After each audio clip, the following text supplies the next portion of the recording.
On y va?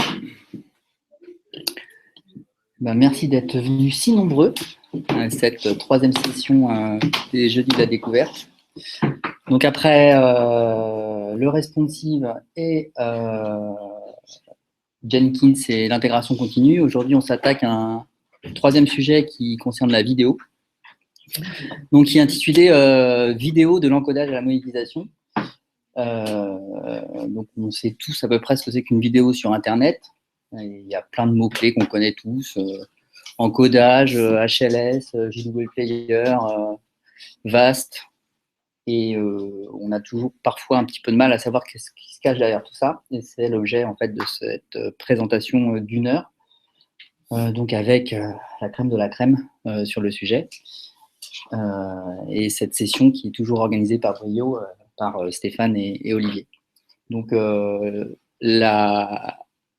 mode opératoire est toujours le même, donc c'est un format court avec 10 à 15 minutes par intervenant et une petite séance de questions à la fin de chaque présentation. Voilà, donc, je vais laisser la parole à Olivier, je crois qu'il commence, et qui va nous présenter.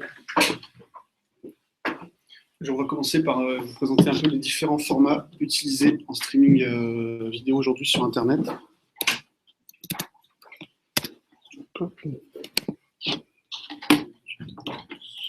C'est bon. Merci. Donc,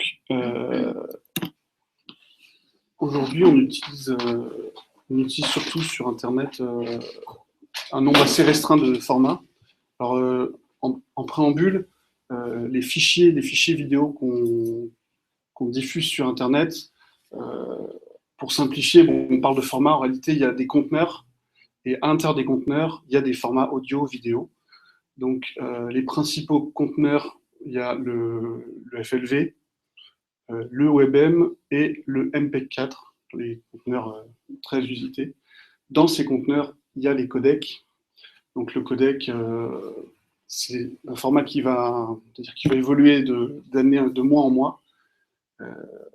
Les codecs ont pas mal évolué. Jusqu'à présent, pour l'audio, on connaissait tous le MP3. L'AAC aussi, qui est pas mal répandu. En codec vidéo, il y avait le H264, le H265 qui, lui, est beaucoup plus récent. Le VP8, qui était le format qui a été racheté par Google pour le WebM et qui a été libéré. Le VP9, qui est le format qui vient de sortir, avec lequel France Télévisions a envoyé ses Roland Garros en Ultra HD, 50 images secondes sur YouTube. C'est un petit peu les dernières évolutions. Alors, le FLV, comme il est attaché à Flash, il est en passe d'être abandonné, mais comme il y a encore une grosse base installée, on le retrouve un petit peu partout sur toutes les plateformes de diffusion encore aujourd'hui. Donc, il y a une slide qui manque. Le véritable streaming vidéo, historiquement, c'était surtout du live avant tout. Donc, le format live par excellence, c'est le RTSP. Comme dans notre branche numérique, on ne fait pratiquement pas de diffusion live, ou de manière extrêmement anecdotique, j'en parlerai volontairement pas. Nous, on diffuse principalement soit directement en progressive download, soit en pseudo-streaming. Alors, le progressive download, c'est un fichier plat qu'on va mettre, qui contient la vidéo. Donc, un conteneur et dedans des codecs. Le progressive download, c'est juste la possibilité qu'on a ajoutée au niveau du serveur de directement passer, mais j'en parlerai par la suite. Le pseudo-streaming, lui, est un petit peu plus sophistiqué, un peu plus à jour. Je rentrerai dans le détail un peu après. Voilà, le pseudo-stream, donc c'est la capacité qu'on a directement, quand on clique aux 3/4 de la vidéo, de ne pas être obligé de bufferiser tout le début. Donc c'est un simple offset qu'on envoie au player. Donc attention, JW Player ne passe pas forcément le paramètre offset par défaut. Donc ça, faut vraiment penser à l'ajouter. Donc ça, c'est du pseudo-stream. Le serveur, par derrière, le serveur web, c'est un fichier quasiment standard avec un petit module pour gérer ce décalage dans la vidéo. Alors le HLS, le format adaptatif, c'est un petit peu plus complexe. Il va nécessiter à l'encodage de la vidéo, au transcodage plutôt, de générer pour la vidéo demandée plusieurs qualités différentes, plusieurs bitrates différentes. Par exemple, un bitrate adapté au téléphone portable sur réseau GSM jusqu'au bitrate adapté à des connexions fibres.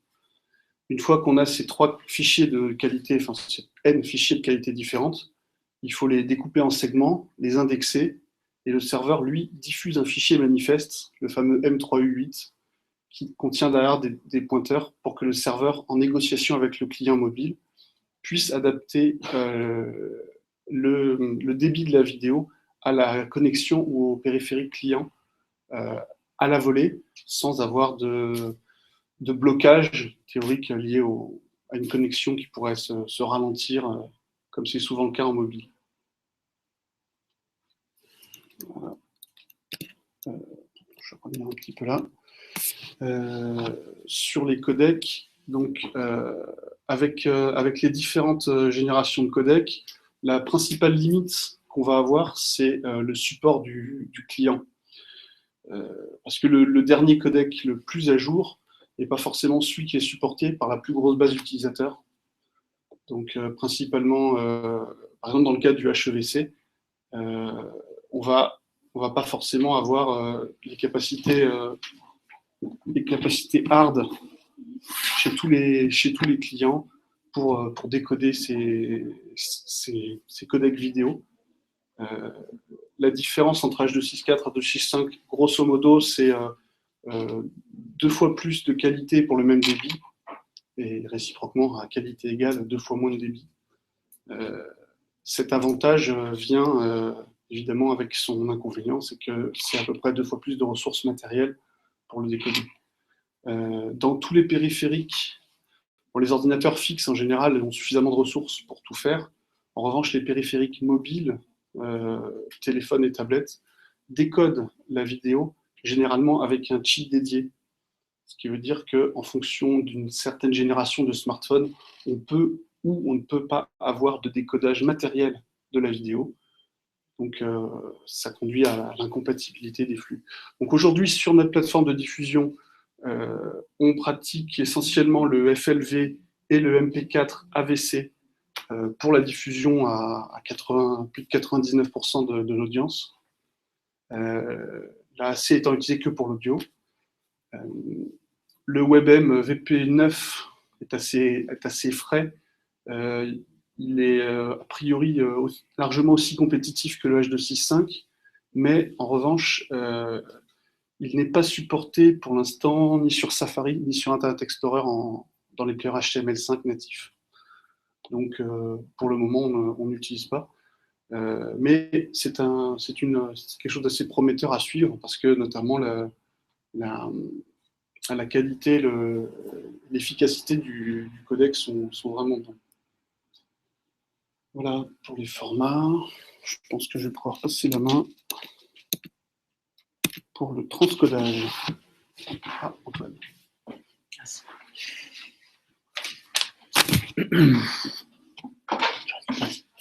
Donc, je vais vous parler maintenant du transcodage. Donc, le transcodage, concrètement, qu'est-ce que c'est? C'est la transformation d'un format vidéo en un autre par l'intermédiaire d'un codec. Donc, pour vous présenter le transcodage de nos vidéos au sein du groupe, on va d'abord s'intéresser au cheminement d'une vidéo depuis le back-office d'Easy jusqu'au moment où elle sera prête et utilisable sur nos applications et sur nos pages. On va regarder aussi la plateforme d'encodage de nos vidéos éditoriales de façon plus large, voir tout ce qui est disponible comme service. Et puis, dans un dernier temps, on va regarder comment est-ce qu'on encode physiquement une vidéo et ce que ça implique. Donc, de l'upload à la publication, le cheminement est assez simple en fait. La première chose qu'on voit, c'est que le transcodage est asynchrone. Donc, on est vraiment sur 2 temps distincts. Donc, pour reprendre notre exemple, on a notre rédacteur donc, qui envoie sa vidéo sur un back-office Easy Publish. Donc, il envoie un fichier vidéo, puis il envoie un certain nombre de métadonnées. Donc, par exemple, un titre, une description ou des mots-clés. Le back-office va donc transmettre ce fichier et ces métadonnées à l'application web des machines d'encodage via une simple requête HTTP, et va envoyer également un ordre d'encodage, à savoir est-ce qu'il veut un encodage simple ou est-ce qu'il va aussi déléguer l'encodage à des services externes comme Dailymotion ou YouTube. Dans le cadre d'un encodage simple, on va avoir la première chose qui va être faite, c'est la création de ce qu'on appelle un fichier pivot, c'est-à-dire une copie en fait du fichier source qui va être stocké localement et qui va servir à tous les encodages qui vont suivre. Donc, en fait, tous les encodages vont être faits à partir de ce fichier-là. Une fois que c'est fait, on va stocker la vidéo dans une queue en base de données pour qu'elle soit encodée plus tard. Si on choisit de l'envoyer sur Dailymotion ou sur YouTube, là, les stratégies vont être un peu différentes selon le service. Par exemple, YouTube va attendre qu'on envoie le fichier puis qu'on l'interroge régulièrement pour savoir où on en est, afin de savoir si la vidéo est prête pour nous donner une URL et un ID de vidéo, alors que Dailymotion va tout de suite nous donner un ID de vidéo, mais la vidéo ne sera pas prête. Donc en fait, ça va être à nous d'aller vérifier si la vidéo est prête et diffusable comme ça. En gros, YouTube, on n'a rien jusqu'à ce que la vidéo soit prête, alors que Dailymotion, on a directement l'URL, mais elle n'est pas prête jusqu'à ce qu'elle le soit. Pour illustrer un peu tout ça, je vais vous montrer. Je vais vous illustrer avec un upload depuis Publish. Comment fais-je? Non. Ok, c'est à droite. Ok, merci.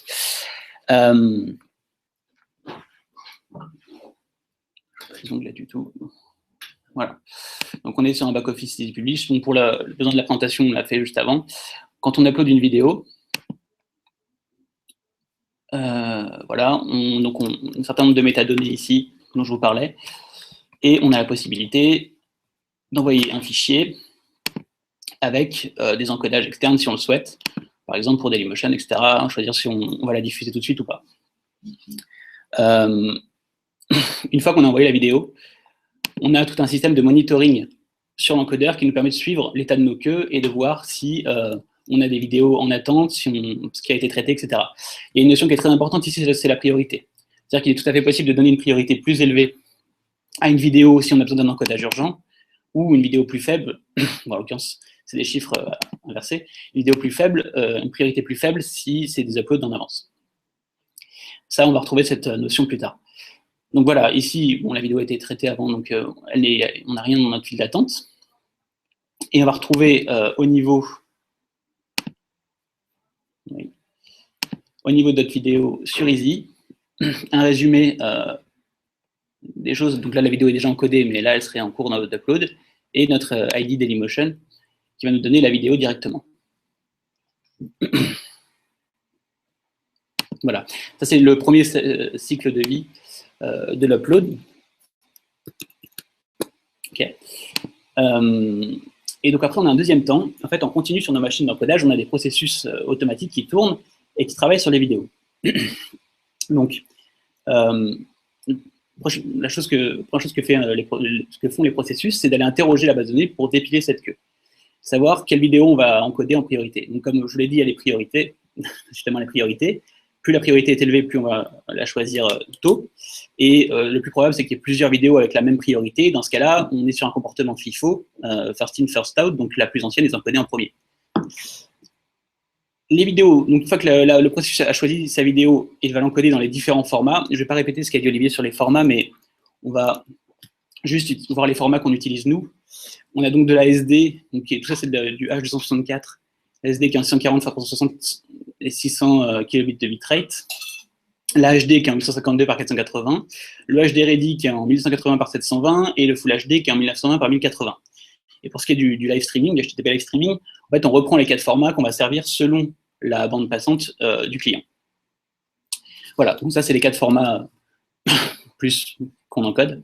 Et donc les tâches automatiques vont traiter ces différents formats. À chaque fois qu'un format va être traité, on va envoyer un callback vers EasyPublish pour signifier que le format est prêt. Donc EasyPublish va mettre à jour son objet pour refléter que le format est disponible. Et puis quand tous les formats ont été encodés, on va avoir un workflow de publication, un dernier callback qui va lancer un workflow de publication et la vidéo va être disponible. Voilà, donc là, c'est le cycle entier de l'upload et la publication. C'est l'élément principal de notre encodeur vidéo. Mais la plateforme est un peu plus vaste que ça, en fait. Dans les faits, voilà. Ça, c'est la plateforme actuelle d'encodage de nos vidéos éditoriales. Donc, on retrouve bien ce qu'on a expliqué juste avant, les échanges entre le Baco Easy et l'application web, et puis tous les traitements au sein de l'encodeur vidéo. Mais il y a d'autres aspects intéressants, d'autres logiques intéressantes ici, notamment le fait que nos partenaires peuvent uploader des vidéos chez nous pour qu'on les encode. Donc, en fait, ça c'est très simple. Ils déposent leurs vidéos sur un fichier FTP qu'on va poler régulièrement, c'est-à-dire qu'on va l'interroger régulièrement, et on va les traiter pour leur rendre disponibles ces vidéos. L'autre logique qui est très importante ici, c'est l'archivage. En fait, toutes nos vidéos sont archivées de manière à ce qu'on puisse déjà se constituer une base de données de vidéos pour les réutiliser plus tard, et puis surtout pour pouvoir les monétiser. C'est-à-dire que, par exemple, notamment sur les radios filmées comme Europe 1, on a des interviews, ce genre de choses qui sont un peu exclusives et qui sont très demandées, qu'on a besoin de les monétiser. On a besoin de pouvoir les monétiser. Voilà. Donc, vous voyez qu'il y a plusieurs logiques parallèles au niveau du transcodage, au niveau de l'encodeur vidéo. Et puis un dernier aspect qui est intéressant, c'est comment est-ce que concrètement ça va se passer, parce qu'on a parlé donc que ces processus automatiques déclenchent le transcodage, mais on ne sait pas exactement comment ça se passe, et pour ça je vais vous parler de FFmpeg. FFmpeg, donc c'est un exécutable, c'est un logiciel de lecture de vidéo et d'encodage vidéo-audio. C'est un exécutable qui s'exécute en ligne de commande, donc dans un terminal. Et là, on mentionne également libav, parce qu'en fait, libav, c'est un fork de FFmpeg qui a remplacé FFmpeg sur les dernières distributions de Ubuntu et Debian notamment. Mais comme c'est un fork, c'est extrêmement proche déjà, et puis c'est uniquement une divergence d'opinion. C'est des points de vue, c'est une bataille d'ego plus qu'autre chose. Donc, ça va se résorber a priori très vite. Donc, on va rester sur FFmpeg. C'est l'exécutable qui va rester en place a priori. Donc là, j'ai isolé pour vous les trois blocs qui sont vraiment intéressants. Ça, c'est un ordre d'encodage qu'on envoie, par exemple, pour une vidéo du L en SD. Donc, on voit qu'on retrouve bien la taille de la vidéo qui est en 640 x 360, qui est la résolution donc, de notre SD. On a un deuxième bloc qui concerne l'encodage audio, où on va avoir le codec libfAAC, en fait, qui va encoder en AAC que Olivier a mentionné juste avant. L'AAC qui est équivalent à MP3, mais qui est communément admis comme étant un tout petit peu plus, une qualité un peu meilleure que le MP3. C'est ce qu'utilise Apple et c'est ce qu'utilise YouTube aussi. Le sampling, l'échantillonnage qui va être en 44 kHz, c'est la qualité CD. Évidemment, la qualité augmente au fur et à mesure que la qualité d'encodage augmente, vidéo. Et puis le bitrate qui est à 128K. Ça, on l'a vu aussi tout à l'heure au niveau de l'ASD. Et l'encodage vidéo, on retrouve les mêmes principes, le libx64 qui va donc encoder en H264, et puis le bitrate 600K qui correspondait à l'ASD qu'on a mentionné plus tôt. Pardon. Le preset slow étant un ensemble d'options qui demandent à FFmpeg d'encoder lentement pour avoir une meilleure compression.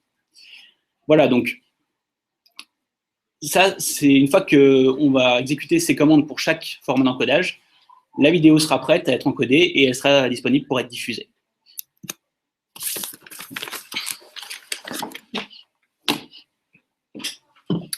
Ouais. Donc, la diffusion de vidéos. Donc là, en fait, globalement, on a une vidéo, on a réussi à l'encoder, elle est présente sur le serveur. Maintenant, il faut que l'utilisateur puisse la voir. On pourrait très bien, par exemple, mettre directement un lien vidéo avec un fichier à télécharger, ça marcherait dans certains navigateurs ou autres.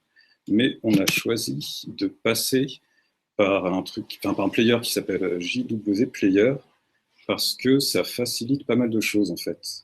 L'intérêt donc justement du player, c'est qu'il centralise toute la conf, si on voit la vidéo donc, directement sur une page web ou sur le mobile en mode HTML5 en fait. C'est exactement la même conf qui gère les trucs importants, soit la pub, soit le tracking, c'est-à-dire la conf de tracking et de publicité, quoi. Donc ça permet aussi de faciliter un petit peu le partage. Si par exemple des internautes embarquent la vidéo, on on garde en fait la même configuration de publicité et de tracking sur le player, c'est-à-dire qu'on réussira à récupérer justement différentes statistiques, même si le player est embarqué. Ça, c'est intéressant. Comment ça marche? Alors,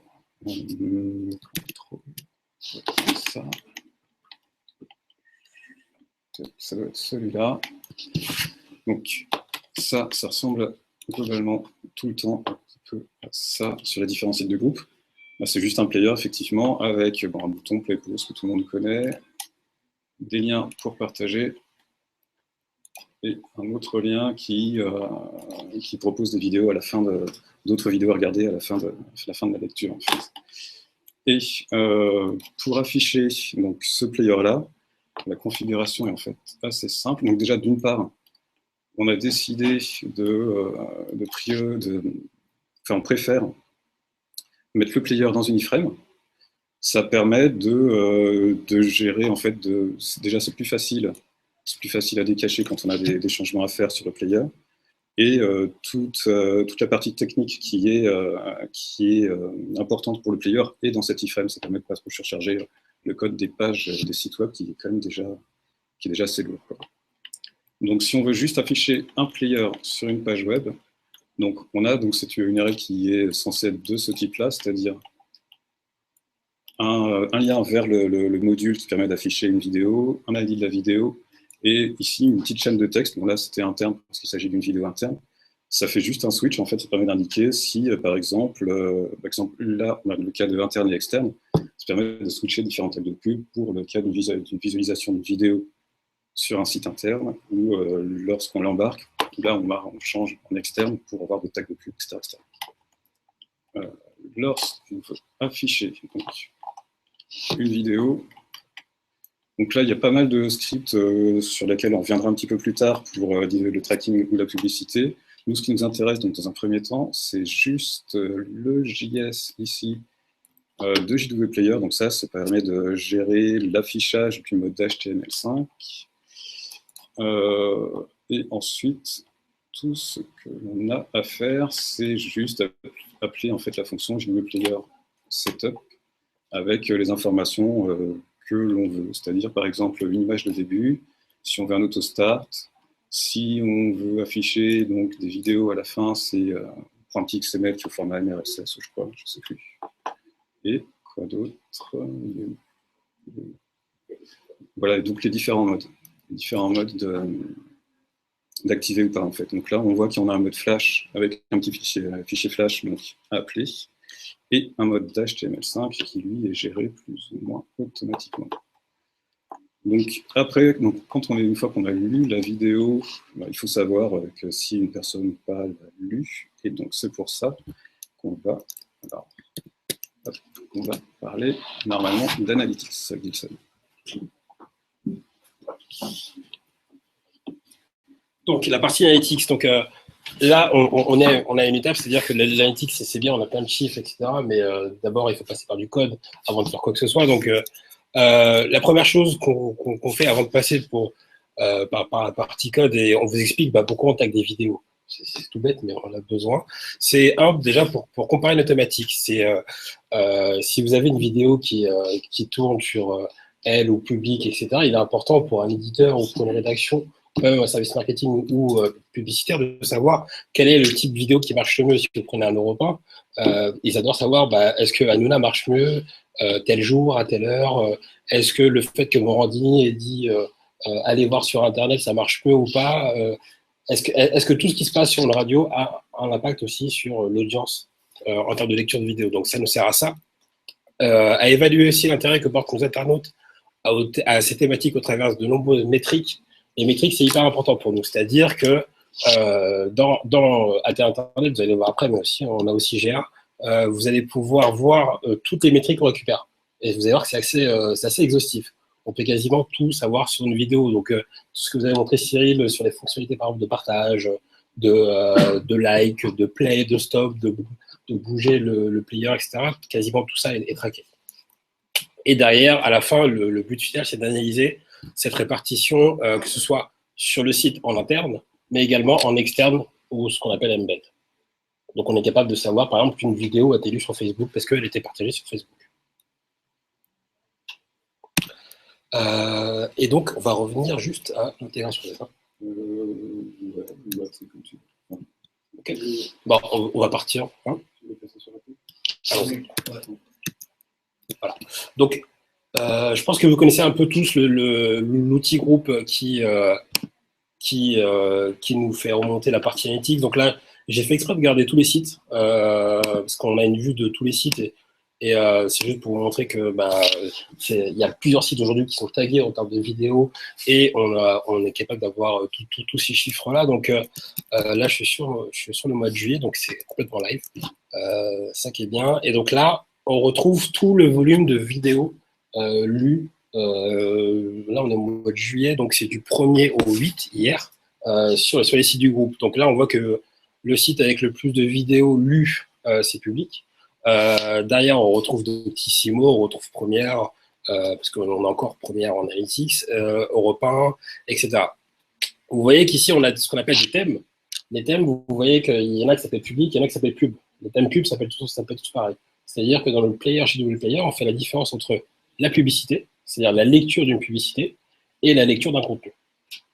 C'est hyper important pour nous, c'est pas du tout mélangé. Vous, en tant qu'internaute, vous appuyez sur Play, vous ne voyez pas la différence, mais nous, on fait exactement la différence entre les deux. Et si on rentre, par exemple, ici dans un thème, donc par exemple, ici, je vais voir toutes les vidéos de Public, je vais cliquer sur mon petit plus, et je vais avoir le sous-détail, un sous-ensemble des vidéos de Public. C'est important pour nous d'avoir cette vision d'ensemble, parce que vous n'allez pas pouvoir analyser vidéo par vidéo, ce ne sera pas possible. Vous allez plutôt analyser des rubriques en premier, et ensuite voir ce que ça donne. Donc, par exemple, là, dans Public, j'ai deux types de vidéos. Donc là, il faut connaître un peu ce qu'on appelle son plan de tag. Mais lorsque j'ai vidéo, ce sont des vidéos sur public.fr. Et lorsque j'ai Ado Parole, ce sont des vidéos sur Ado Public. Et derrière, si je redescends un tout petit peu plus dans un sous-niveau de profondeur vidéo, je vais encore avoir une vision un peu plus granulaire qui va me donner un autre type de vidéo. C'est-à-dire que sur Public, j'ai des vidéos qui s'appellent des Atom People. J'ai des vidéos qui sont en embed, qui sont considérées à part. On a des vidéos Scoop Public TV, des vidéos à ne pas rater, etc. Donc, toutes les vidéos sont classées. Et si je vais encore au dernier niveau, par exemple, moi, ma question, c'est de savoir au mois de juillet, qu'est-ce qui a bien marché dans les vidéos Atom People sur le site de Public et pas en embed, c'est-à-dire ce qui s'est passé vraiment sur mon site à moi. Et j'arrive à ce dernier niveau qui va me donner le titre de la vidéo. Donc, c'est Douchka à Las Vegas, Académie, t'es vraiment une merde, je me tire, désolé, c'est ça le titre. Et donc cette vidéo-là, si on s'arrête 2 minutes sur les métriques, c'est ça qui est intéressant aussi, on va avoir une notion de visiteur avec lecture, c'est-à-dire combien de visiteurs sur cette période ont fait une lecture vidéo. Ce ne sont pas tous les visiteurs du site, mais c'est uniquement ceux qui ont fait une lecture vidéo. On fait bien la différence entre les visites du site, tu es passé sur le site, tu as vu quelque chose, et les visites vidéo. Ensuite, on a une autre partie qui s'appelle le nombre de lectures, c'est-à-dire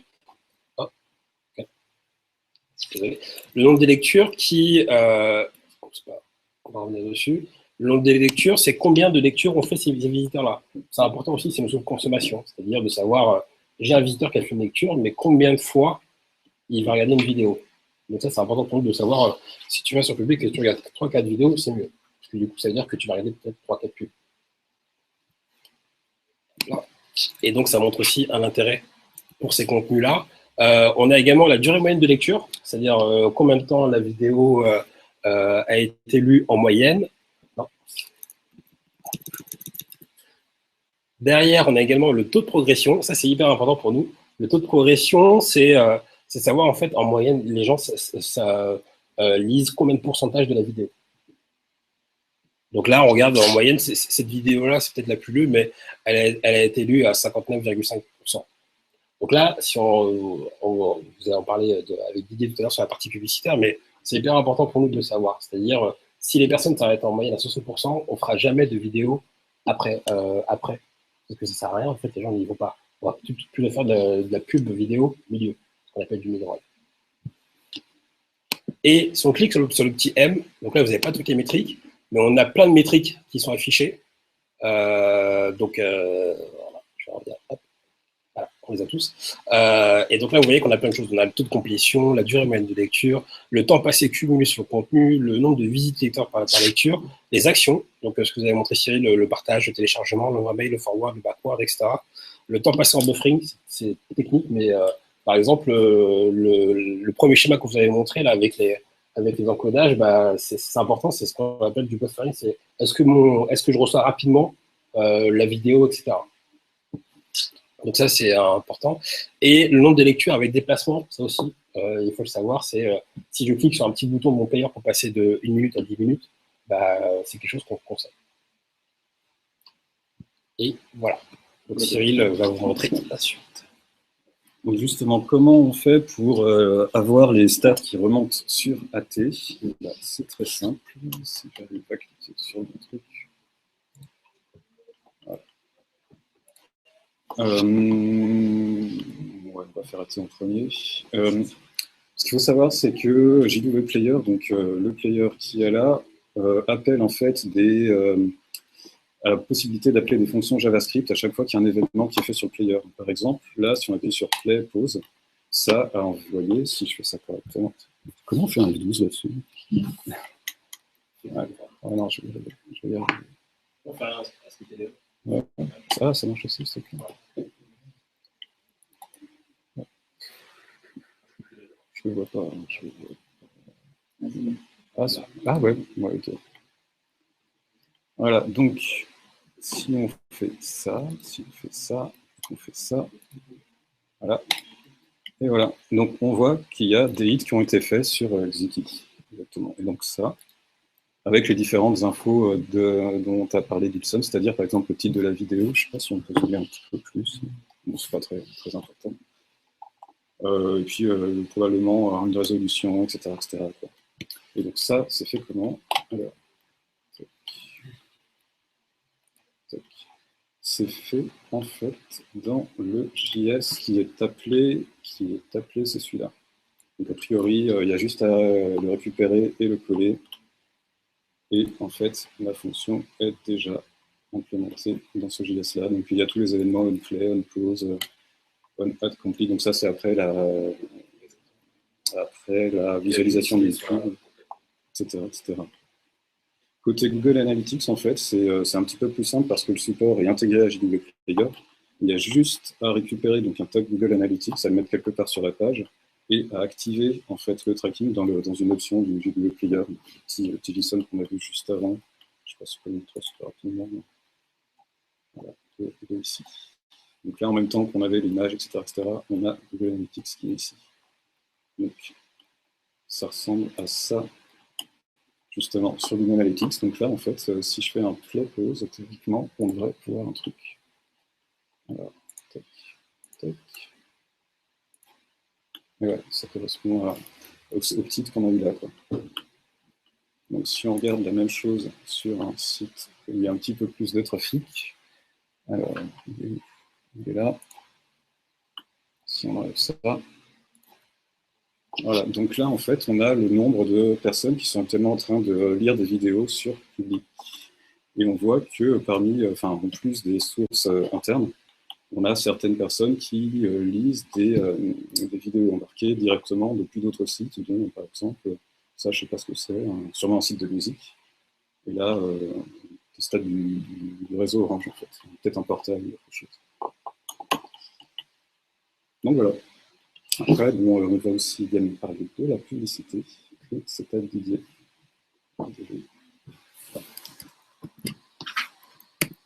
Il me semble. Ouais.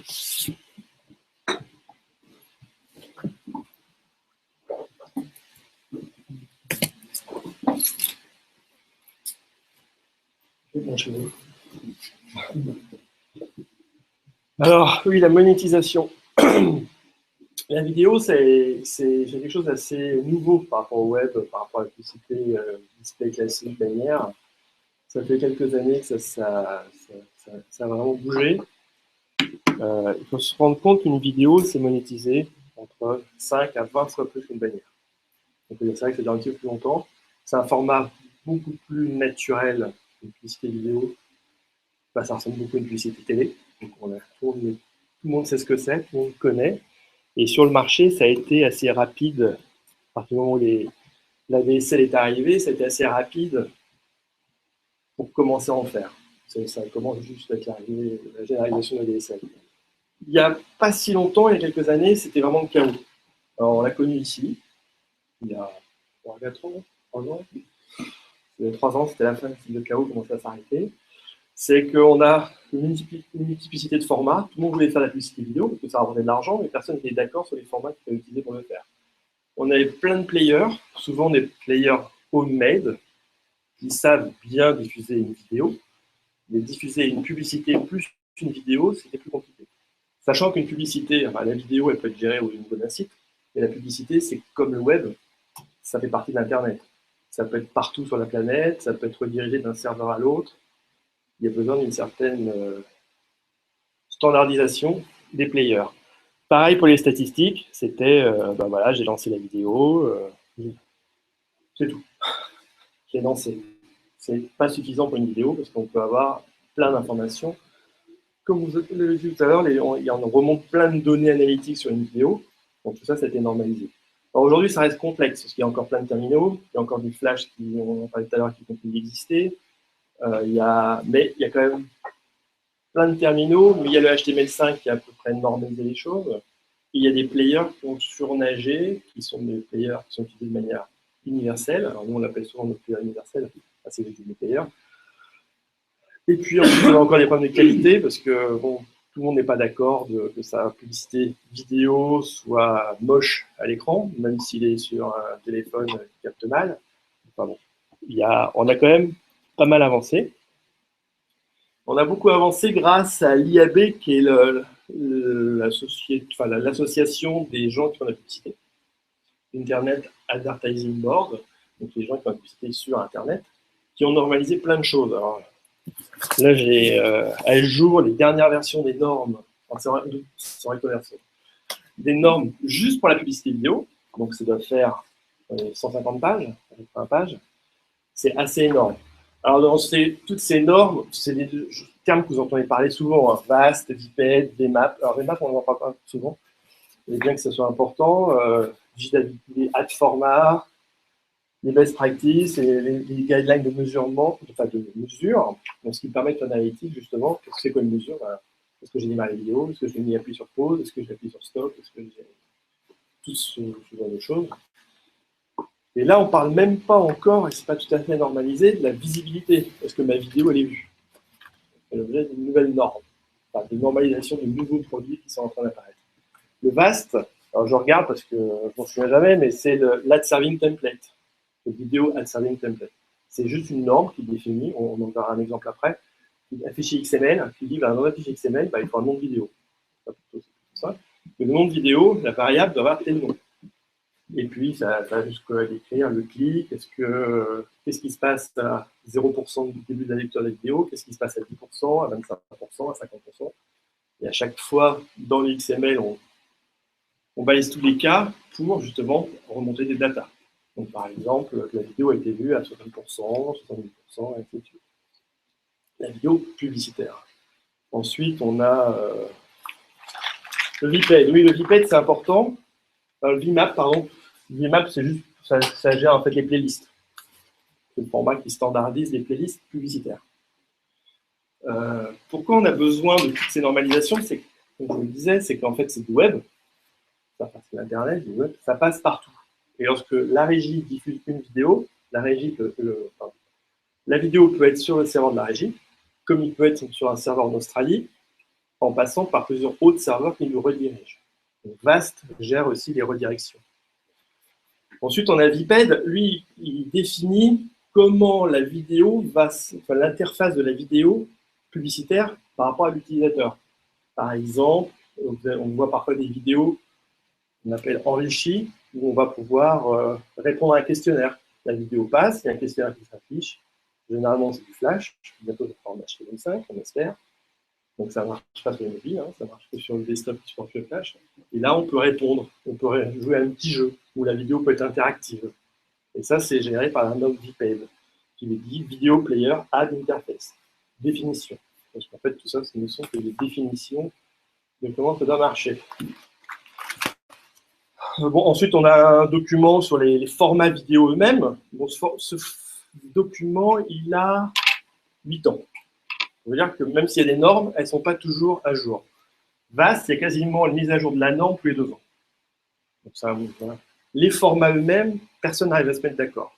Pourquoi? Parce qu'il y a des enjeux sur les formats, sur les compressions, sur les brevets, et ainsi de suite. Donc, personne n'arrive à dire, on va dire, tel format, ça va être comme ci, comme ça. Donc, il y a des trucs qui ont été faits au milieu, enfin, en 2007-2008, et depuis, on n'a pas réussi à évoluer. Alors, ça a complètement été changé.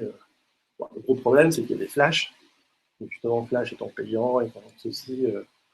Donc, il n'y a jamais eu d'entente. Bon, pour l'instant, ça ne change pas. Après, il y a d'autres définitions, ne serait-ce que pour les métriques, à se mettre d'accord sur qu'est-ce que c'est que les métriques d'une publicité vidéo. C'est bête parce que, enfin, c'est bête. C'est tout bête à dire, mais c'est important pour remonter de la donnée à nos acheteurs. Est-ce qu'une vidéo, est-ce qu'elle est bien parce qu'elle a été cliquée, ou est-ce qu'elle est bien parce qu'elle a été vue jusqu'au bout? Ah, c'est tout ça. Ça a été vue jusqu'au bout. Est-ce qu'elle a été bien placée sur l'écran, en fait? Est-ce qu'à 100% de la zone est visible? Et ainsi de suite. Donc, toutes ces normes ont permis à tout le monde de se mettre d'accord pour aller plus loin. Donc là, c'est justement un peu le guide de normalisation entre le player. Donc, il faut normaliser les players, il faut normaliser les ad serveurs pour que tout le monde puisse communiquer entre eux. Enfin, tout le monde communique avec le VAST, le support des pré-rolls, enfin, plus multiples pré-rolls, le support donc, de l'interface de la publicité elle-même, les formats et ainsi de suite. Différents types de tracking. On voit que ça fait pas mal de normes. Comment ça marche, la publicité digitale sur le web? C'est simple, vous avez votre JW Player qui est appelé. Dans les différentes configurations de JW Player, il y a marqué que son serveur pub, c'est elle décisive. Le JW Player va faire une requête pour demander le contenu XML au format VAST, parce que JW Player est compatible VAST. Il va demander à l'ad serveur le fichier qui va décrire tout ce qu'il doit faire avec le fichier vidéo, même l'adresse du fichier vidéo. Enfin, on n'échange pas le fichier lui-même, on échange que les adresses sur Internet, du clic, du fait qu'il a été vu, du fait à combien de pourcentage il a été vu, ainsi de suite. Et on obtient une réponse, et le vidéo player va jouer ce fichier XML. Alors ça, c'est la version où c'est hébergé par la régie. Et après, il y a ce qu'on appelle les redirects. C'est l'ad serveur de la régie qui va répondre en disant « c'est pas moi le maître sur le contenu, il est en fait hébergé chez quelqu'un d'autre, qui peut le héberger chez quelqu'un d'autre, et ainsi de suite. » Donc là, le player, qui est toujours le maître, va demander au premier ad serveur, donc celui de la régie, « qu'est-ce que tu as pour moi en VAST ?» La régie va répondre, il va processer ce fichier VAST, qui, s'il est un VAST redirect, un wrapper, il va ensuite boucler et interroger le serveur qui est cité au sein du fichier VAST qu'il a reçu. Et là, il peut recevoir un autre fichier VAST qui va peut-être l'envoyer sur un autre serveur encore. Pourquoi c'est plus compliqué? Ça permet aux gros annonceurs, par exemple Procter & Gamble, d'avoir des serveurs aux États-Unis pour gérer toutes leurs vidéos. Et à chaque fois qu'il y a une vidéo qui est vue quelque part dans le monde, ils ont un reporting en local, que ce soit sur la planète. Ça permet de centraliser l'information. Donc voilà un exemple de fichier VAST. C'est du XML avec à chaque fois quel fichier vidéo, à quelle adresse. C'est que ici, c'est les balises de traquer les événements. Est-ce qu'il a été lancé? Est-ce que le premier quart a été vu? Moi, j'ai réduit parce qu'il y en a d'autres. Est-ce qu'il a été vu complètement? Et ainsi de suite. Donc on voit que la vidéo, souvent à la différence du display, même si là, on ne parle pas de visibilité, est-ce qu'il a été bien placé sur la page? Est-ce qu'il n'y avait pas quelque chose dessus? Est-ce qu'il y avait bien le focus? On se rend compte qu'il y a quand même beaucoup d'informations et est-ce que vraiment il est lu? C'est pareil tout à l'heure, Nixon. Alors ça, c'est purement pour la pub. Évidemment, c'est aussi intéressant pour le contenu. C'est pas le même système, mais c'est également intéressant. Je suis arrivé à la même chose.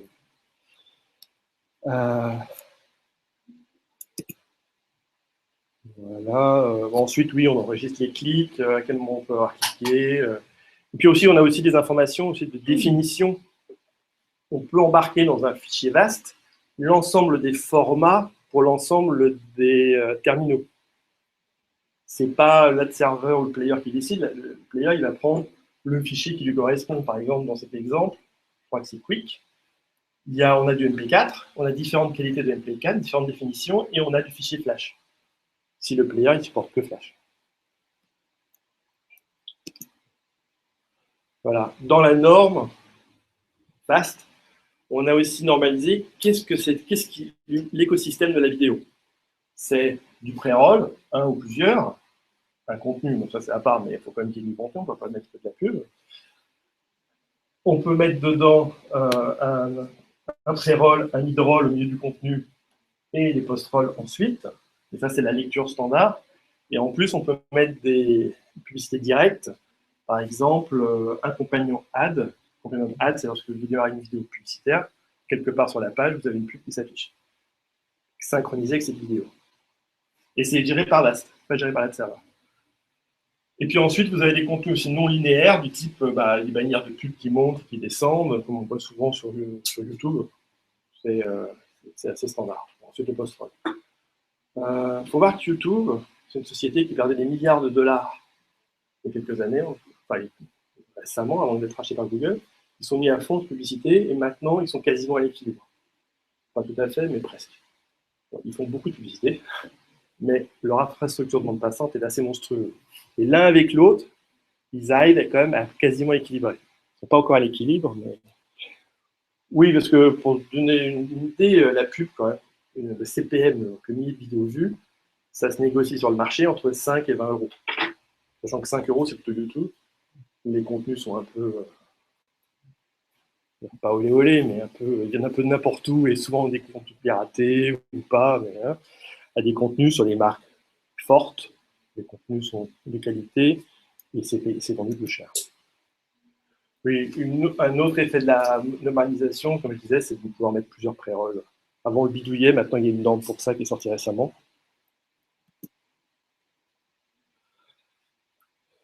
Et donc, on utilise JW Player, enfin, c'est le même. C'est le même. On a pris JW Player il y a quelques années. Il y a un an, JW Player a eu un mode de facturation qui a changé. Avant, c'était gratuit. Maintenant, c'est devenu payant par vidéo vue. Enfin, par vidéo lancée. Bon, c'est pas très cher la vidéo lancée, mais ça commence à représenter un petit peu d'argent. L'intérêt de JW Player, c'est là où on était, Lagardère, incapable de gérer un player qui gère toutes les normes. Vous voyez, comme je vous dis, c'est gros, ça bouge tout le temps. Il y a un peu TF1 qui dit qu'il a son propre player. Il y a pas beaucoup d'acteurs qui ont leur propre player, qui sont 100% à la norme. Et JW Player, une société qui est très ancienne sur Internet, je crois depuis 1996.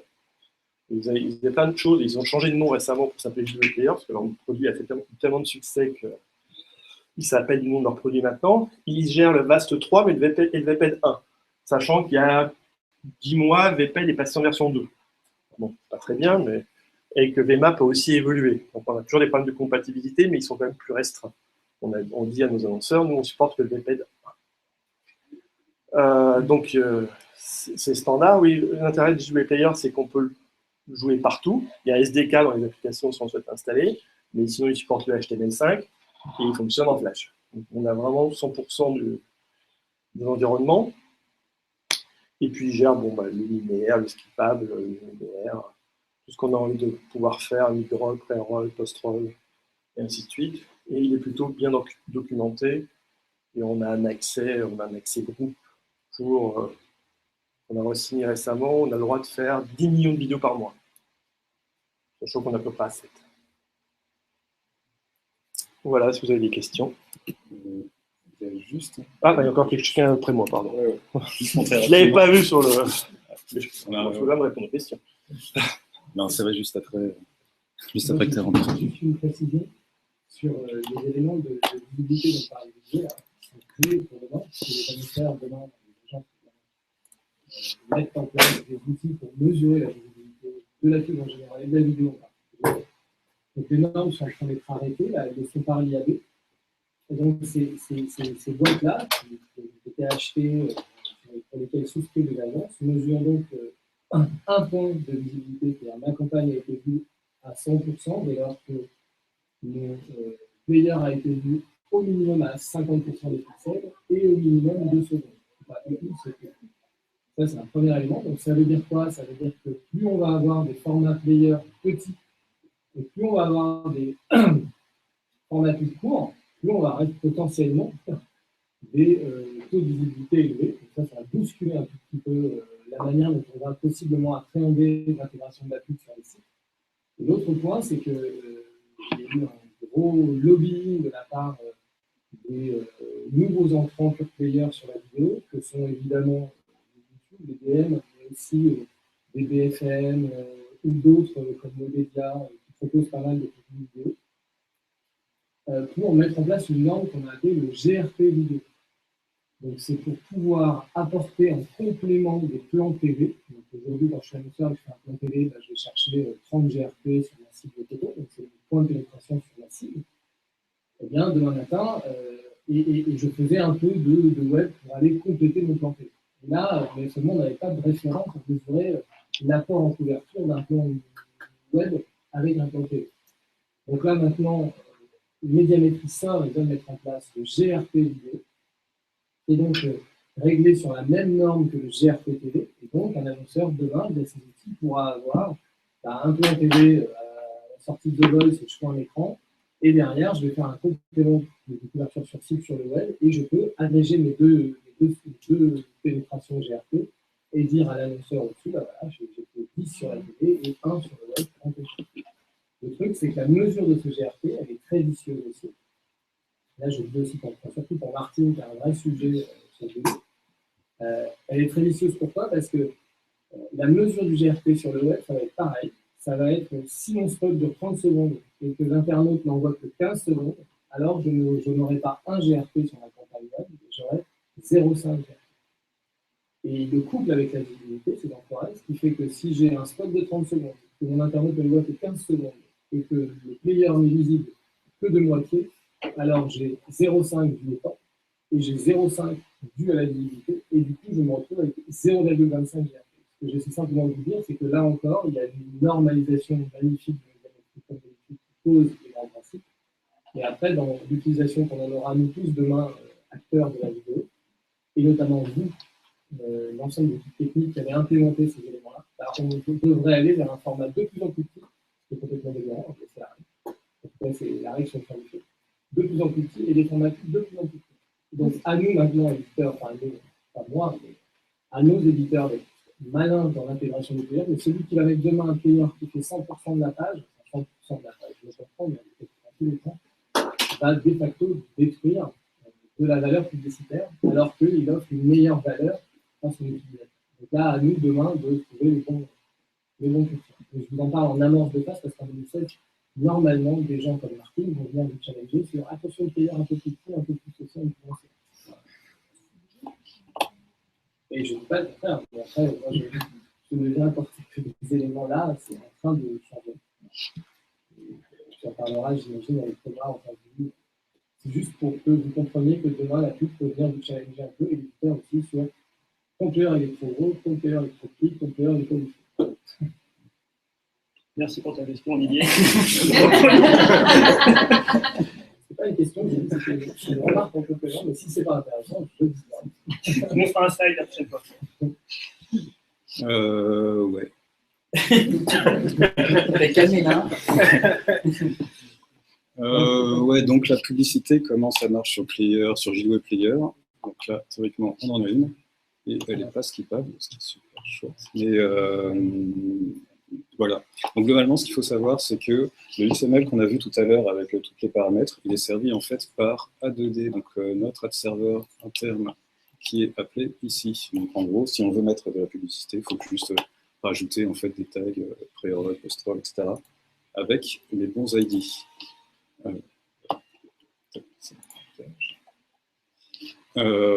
Et ces bons ID, en fait, il y a plusieurs moyens de le faire. Soit au moment de l'affichage de la page, on le fait côté serveur en disant tiens, cette vidéo-là qui est stockée quelque part ici, il doit avoir les ID dont on veut afficher.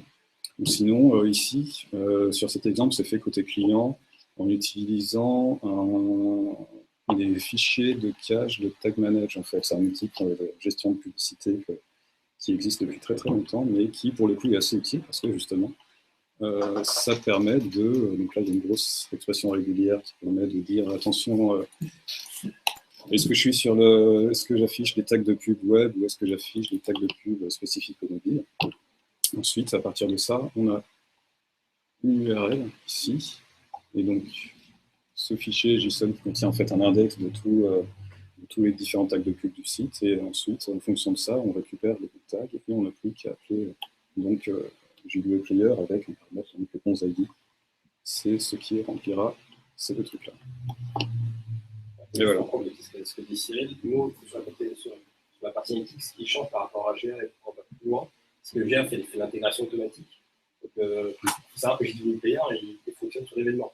Donc, lorsqu'on fait un play dans GA, parce que là, du coup, je fais un play sur la vidéo, dans GA, même si je vois que la pub, c'est la pub qui démarre. Et GA va me dire que c'est la vidéo. Parce qu'il ne sait pas que c'est la pub. Alors, nous, en fait, la grosse différence sur la ce que vous avez dans vos interfaces, aujourd'hui, sur le market, vous avez vraiment la différence entre la pub et la vidéo. Donc, on fait bien la différence entre un contenu et des vidéos. C'est hyper important. C'est pour ça. Et c'est pour ça que c'est hyper précis là-dedans. Exactement, c'est pour ça que c'est compliqué. Ça fait aux différents événements. Qui sont effectivement, je crois qu'il y a plus d'événements qui sont traités via Internet que pour Google Analytics. Donc voilà, globalement, quand on fait une vidéo, c'est bien de la diffuser la plus possible, mais de la diffuser en fait avec le player, parce que d'une part, c'est avec ça qu'on fait des sous, parce que c'est ça qui contient le pré-roll. Et d'autre part, si on veut savoir si ça a été vu ou pas, il faut pouvoir être capable de la traquer aussi. Et voilà. Donc, si vous avez cette fois-ci, c'est la bonne. Est-ce que vous avez des questions, des remarques, des choses pas claires?